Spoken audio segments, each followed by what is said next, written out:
Keraguan. Malam itu aku terbangun dari tidurku, tiba-tiba dikagetkan oleh sesuatu yang bergerak-gerak di balik kelambu karena sorot lampu. Membuat gerakan itu menuju nafsuku untuk melakukan itu. Tapi tiba-tiba aku ragu itu istri atau pembantu.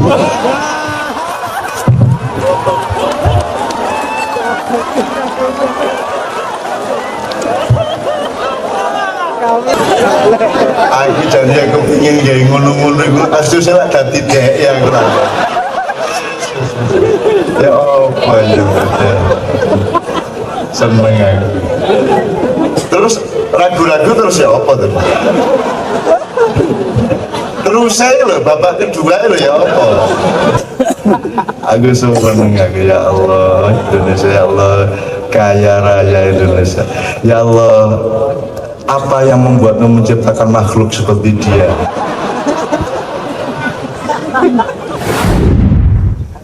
Kata John F. Kennedy, temannya Bung Karno, yang meninggal karena yang ditembak di Dallas karena perjanjian untuk mempertahankan Irian Jaya dengan Bung Karno, ditembak oleh CIA sendiri.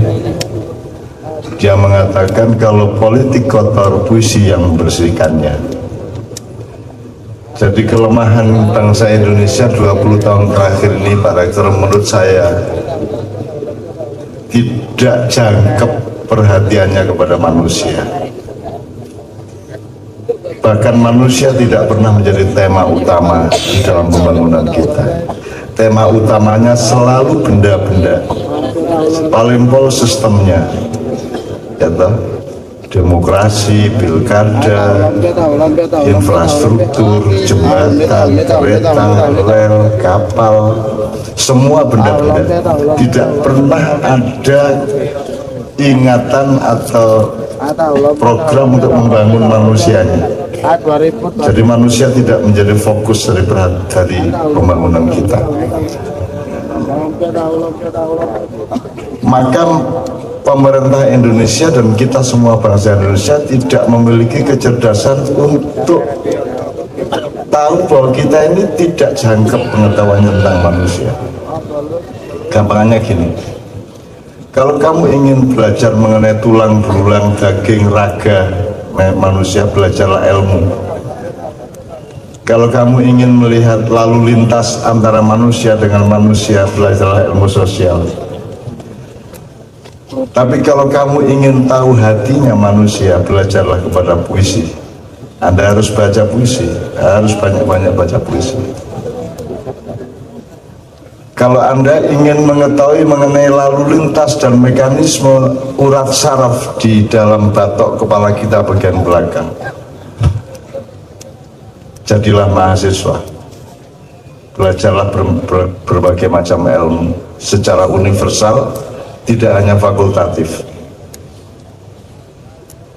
Kalau Anda ingin mengetahui manusia dengan perilakunya, dengan kecenderungannya, dengan sifatnya, wataknya, mentalnya, karakternya, maka Anda harus belajar kepada teater. Karena teater itu gabungan dari seluruh unsurnya manusia. Ada puisinya, ada novelnya, ada cerpennya, ada jiwanya, ada semuanya. Nah, pemerintah Indonesia, media massa, dan semua stakeholder kebudayaan Indonesia sudah 20 tahun ini sama sekali tidak punya perhatian kepada kesusastraan, kepada teater, kepada cerpen, kepada novel, kepada puisi, sehingga mereka tidak kenal manusia. Tadi Anda merasakan sendiri, ternyata ibu itu begitu rupa dalamnya dan luasnya. Anda merasakan sendiri. Pernahkah seorang menteri atau presiden di dalam dirinya melihat betapa Ibu Pertiwi itu lebih luas dari lautan teduh secara kejiwaan, sebagaimana puisinya Pak Zawari Imron tadi? Maka mereka tidak punya keterharuan ketika memerintah, tidak punya kehusukan ketika memandang rakyat dan tanah airnya, kan begitu. Nah, Setelah kita belajar dari sastra, kebudayaan, puisi, cerpen, teater, dan seterusnya, serta ilmu pengetahuan di kampus, kalau Anda ingin mengetahui apa yang tidak mungkin diketahui oleh manusia, kalau Anda ingin tahu kelengkapan-kelengkapan dari sesungguhnya jiwa manusia itu lebih besar dan lebih detail dan lebih luas daripada yang dikenal oleh ilmu pengetahuan dan sastra dan budaya. Kalau Anda ingin mengetahui kelengkapan manusia, luasnya sampai detailnya, sampai dalamnya, lubuknya sampai ufuknya, maka belajarlah kepada agama. Karena agama diturunkan oleh Allah untuk ngasih tahu hal-hal yang Anda tidak mungkin tahu kecuali Allah ngasih tahu kepada Anda. Kan begitu, itu gunanya agama. Selama ini agama hanya dijadikan bagian dari objek ilmu sosial, dipikir dia bagian dari sosiologi. Bahkan dalam birokrasi kita, agama itu cuma departemen. Jadi yang terikat oleh agama hanya Kemenak. Kalau Kementerian Sosial, Perdagangan tidak terikat oleh agama, karena agama dijadikan bagian dari Indonesia. Karena tidak mengenal mana software, mana hardware, tidak mengenal mana fungsi, mana perangkat, dan seterusnya. Jadi ilmu kita ini memang tidak jangkep. Oleh karena itu teman sekalian, alhamdulillah sekali dengan acara-acara seperti ini kita sebenarnya jangkepi meneh gitu, cegak gerowak terus kayak gini ya. Dan kita terima kasih kepada Pak Zawi. Kalau kayak Pak beliau ini pernah jadi ketua Dewan Kesenian, seharusnya Kapolri siapapun itu harus tahu puisi, harus pernah punya pengalaman melihat teater, harus pernah baca karya sastra, dan harus membaca Quran dan kitab-kitab suci yang lainnya, supaya dia kenal kehidupan, karena dia mengasuh umat manusia yang namanya bangsa Indonesia. Tapi kan selama ini kan kita fakultatif, nek polisi urusan iku, nek tentara urusan iku, padahal kita semua manusia. Masa kita ini pecahan-pecahan saja, masa kita ini kepingan-kepingan saja. Setiap polisi adalah manusia, setiap tentara adalah manusia, setiap intelektual adalah manusia. Saya bahkan waktu kemarin Pak Nyun Sewu di HIPIIS yang terakhir di Solo kemarin, menurut saya beliau-beliau semuanya rohaniawan. Selama ini yang disebut rohaniawan itu siapa dalam pemahaman umum dan ilmu sosial? Kiai, pastor, biku, pendeta. Itu cara berpikir, anatomi berpikirnya bagaimana? Saya tanya, ilmu itu hardware apa software, Pak? Software. Semua yang dipelajari di kampus itu software apa hardware? Software. Software itu jasad apa roh? Roh. Berarti sampean semua adalah rohaniawan, pembelajar roh. Semua ilmu itu roh. Even matematika itu roh. 4 itu roh. Cuma nek gelas papat ini jasadnya, tapi papatnya roh. Masa gak bisa bedakan? Nek gelasnya hardware, ya botolnya kok gelasnya. Ini gimana? Ini 3, ini hardware. Tapi jumlah 3, angka 1, 2, 3 itu software, itu roh. Nah ini mulailah sampai rasa no. Gulane hardware, begini gula software kok. Gula itu apa? Legi loh software, di sini software. Sudah kulit keluar dari roh sebenarnya. Nah, kita pikir kita urusan lombok hardware, enggak. Semua ilmu, aturan itu software. Makanya Quran itu bukan yang kamu baca itu. Yang kamu baca itu adalah tinta dan kertas yang mengantarkan Quran kepadamu, kan gitu. Tapi Qurannya bukan itu. Qurannya adalah yang ditulis oleh mushaf Quran. Itu bedanya. Cantik itu adalah yang diantarkan oleh wajahmu, bukan wajahmu cantik. Jelas ya? Bukan wajahnya yang cantik, wajahnya itu hardware dan seterusnya. Nah, saya kira kita akan belajar bersama soal itu supaya Indonesia yang akan datang itu betul-betul menjadi pemimpin dunia. Karena yang paling ahli rohani itu Indonesia. Saat durungnya ono Islam, ketika Rasulullah itu menjadi nabi 23 tahun ya Pak Muzamil, itu di Magelang sedang dibikin Candi Borobudur pada tahun-tahun yang sama. Kemudian diresmikan dibikin selama 75 tahun. Jadi saat durungnya Nabi lahir sampai mari Kanjeng Nabi wafat, didirikan Borobudur 75 tahun. Itu berarti berapa pemerintahan kalau 75 tahun? Nah saiki berarti itu Pak, 75 bagi 15 pemerintahan, 15 era. Itu didirikan Borobudur itu dalam 75 tahun dengan program yang solid dan tidak ada pertentangan antara raja sebelumnya dan raja berikutnya. Nah saiki bisa tegak. Bisa gak bupati saiki lerusno usahane bupati sing wingi. Iso gak bupati saiki lerusno bupati saiki gawe apa-apa terus gak dipaido karo bupati menene. Saiki lak paido Pak Edwan. Ya ta, Pak Harto maido Bung Karno, Habibie maido Pak Harto, Gus Dur maido Habibie, SBY maido Megawati maido Gus Dur, mari ngono SBY maido. Jadi kan negara paido nasional. Maido kabeh selalu. Orang ngene iki ini warisan SBY lah ana saiki. SBY dia yang ngono iki warisan Megawati. Megawati yang ngono iki gara-gara Gus Dur. Gus Dur yang ngono iki sing ngeculno timur-timur iku Habibie ku piye. Itu dan seterusnya. Sementara Borobudur didirikan 75 tahun non-stop dengan program yang solid, itu berarti mereka punya sistem kenegaraan yang bagus. Di Indonesia sebenarnya Pak Polisi bisa. Di sini kalau ada negara itu bisa. Yang jadi fakta adalah di sini nggak ada negara, yang ada pemerintah berlaku sebagai negara. Sing ono kasir berlaku sebagai bendahara juga, campur. Kudune ono kepala pemerintahan, ono kepala negara, ono Gajah Mada sing perdana menteri, ono Kencana Wungu atau Hayam Wuruk yang kepala negara. Polisinya pada kepala negara. Polisi di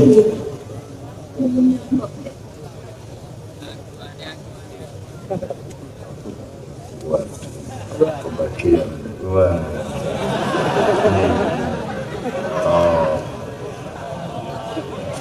Diskriminasi di sahabat kuno-kuno tak kena ikan.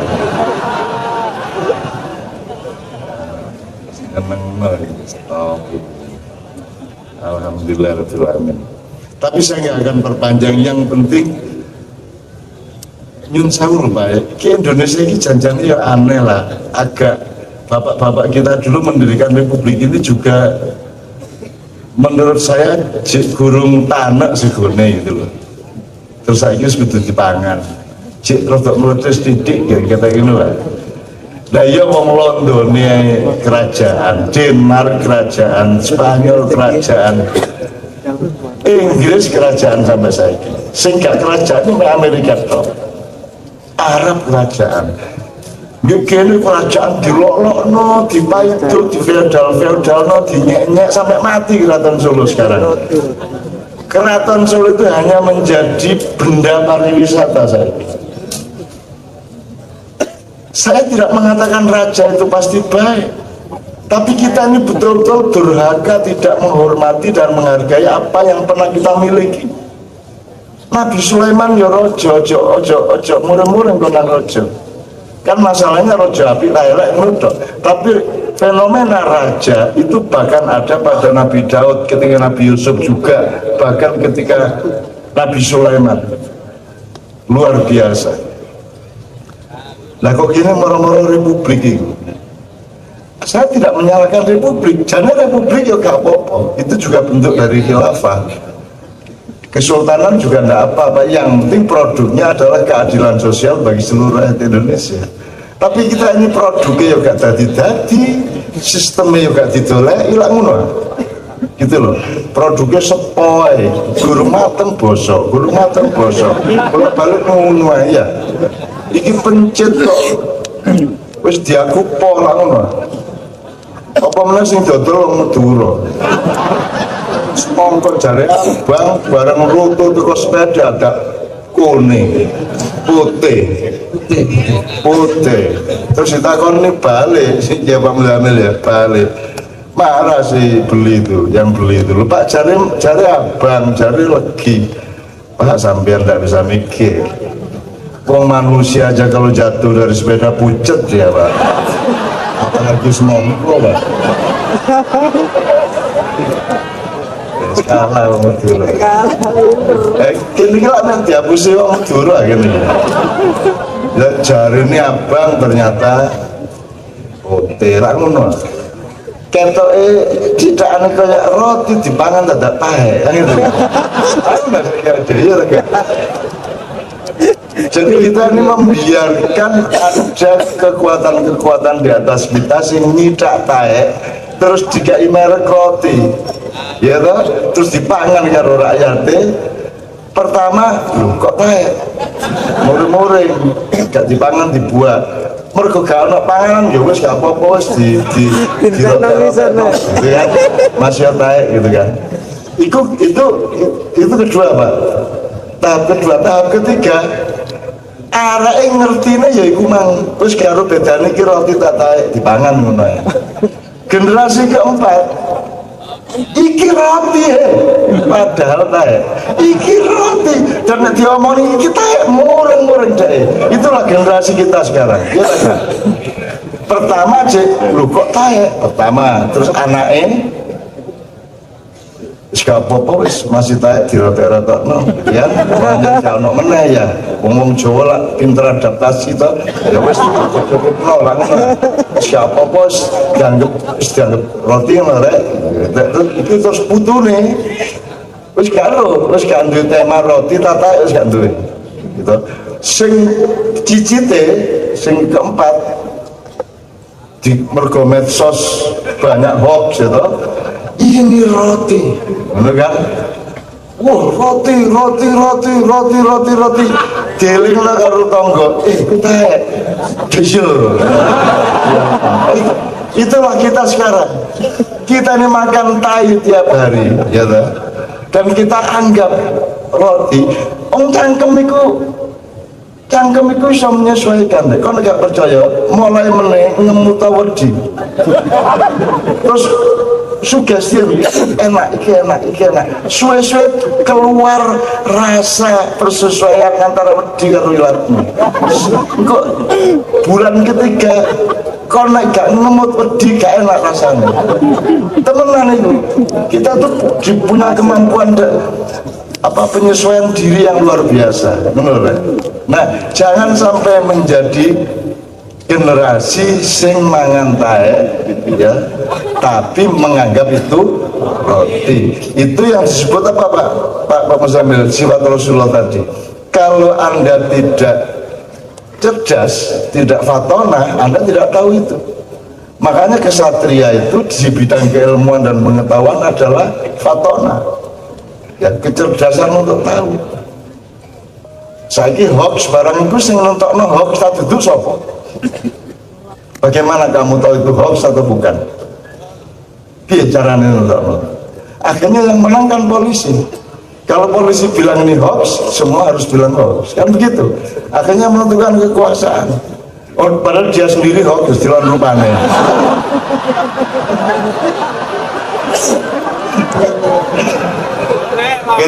Oke, aku gak tahu aku mak nyeling beberapa hal nyeling gitu ya.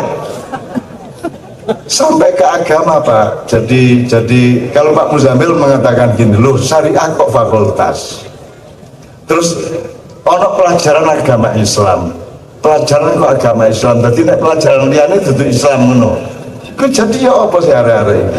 Lu biologi ku ya pelajaran Islam ya apa sih?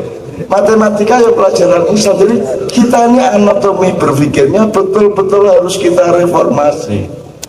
Sebelum mereformasi mental harus reformasi ilmu dulu, gitu loh.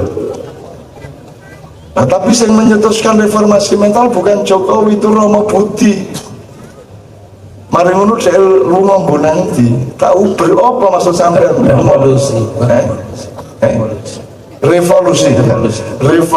Revolusi mental. Itu yang nulis Romo Budi. Itu teman-teman kita, temannya Kiai Kanding juga. Pastor cilik ngono wonge. Ya apik wonge, karepe ya apik. Cuman gak dijelasno nang negara gitu loh. Karepe ya apa jenenge revolusi mental itu. Oke. Saiki ngene. Untuk beliau ini mesti telepon Kapolri. Lo binyak kali Cak Nun. Lo doakan Cak Nun kan dadi Kapolri. Cak nek keburu presiden kulo iso melet-melet. Aku seneng aku, ya Allah, Indonesia, ya Allah, kaya raya Indonesia. Ya Allah, apa yang membuatmu menciptakan makhluk seperti dia?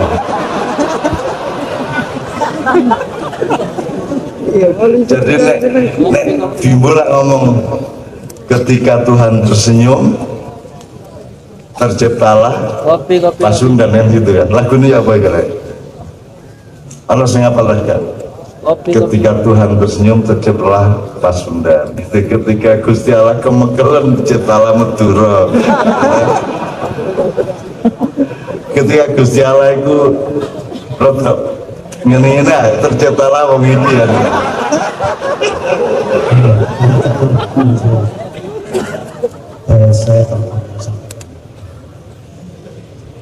Untuk serius gak enak lah begini. Tadi sampai oleh Pak Imron itu menyangkut bagaimana manusia memiliki rasa pada dirinya itu. Sedikit ya, mungkin tidak ada 1 menit, setengah menit saja saya sampaikan ungkapan saya bahwa Indonesia menurut saya itu anak-anak sekarang itu penuh dengan tidak ada kepastian, itu dengan keraguan. Nah, saya mau nulis puisi sebentar, judulnya Keraguan. Ini saya baca puisinya sekarang.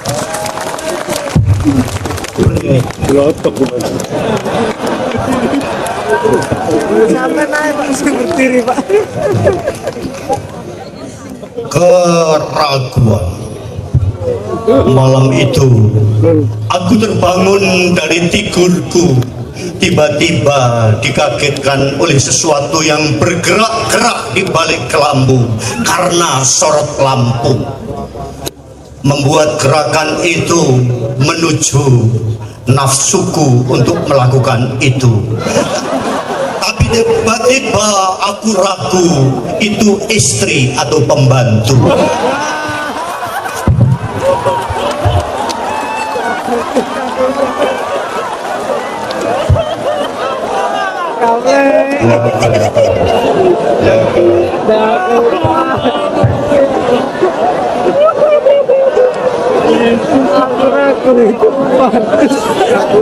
Aku jadi yang kepingin kayak ngono-ngono itu kasus lah dati dek yang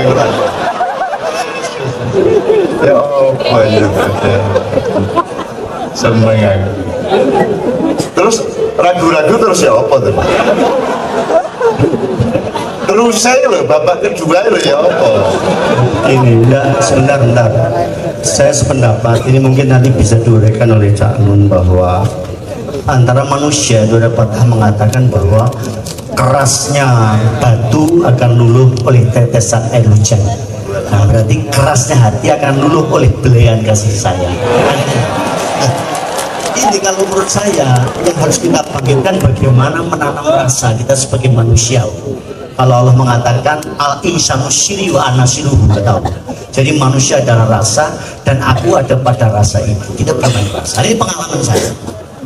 Ketika saya dinas di Madiun, itu di sana ketemu sama pendekar silat. Nah, pendekar silat itu ilmunya mumpuni, ternyata dia memiliki ilmu yang namanya rasa sejati, sejati ngeroso, cipto manunggaling ngeroso, pangerwating biyu. Nah, saya diwejang ilmu itu. Akhirnya saya ini bisa membaca perasaan orang lain, termasuk perasaan anggota saya yang datang. Kalau membawa stok mam ngejak bujune berarti ambil tangguh operasi.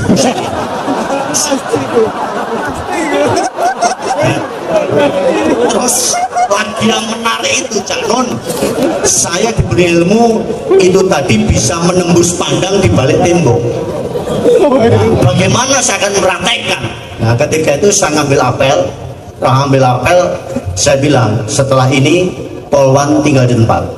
semuanya selesai, tinggal polwan-polwan. Saya bilang, para polwan, saya punya ilmu baru namanya rasa sejati sejati ning rasa. Saya bisa menembus pandang, mohon maaf, bagaimana pakaian dalam yang kamu pakai di sana. Mulai dari sudut paling kanan, punyamu warna biru muda, langsung siap dan kamu merah muda, siap dan sebelahnya lagi punyamu warna hitam, siap dan dalamnya lebih hitam lagi kan.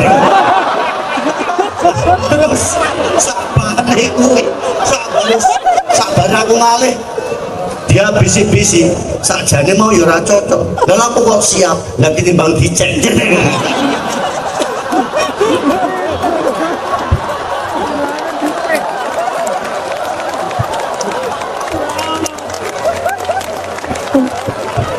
Oke, untuk saudara kita nanti beliau anytime boleh berpartisipasi ya.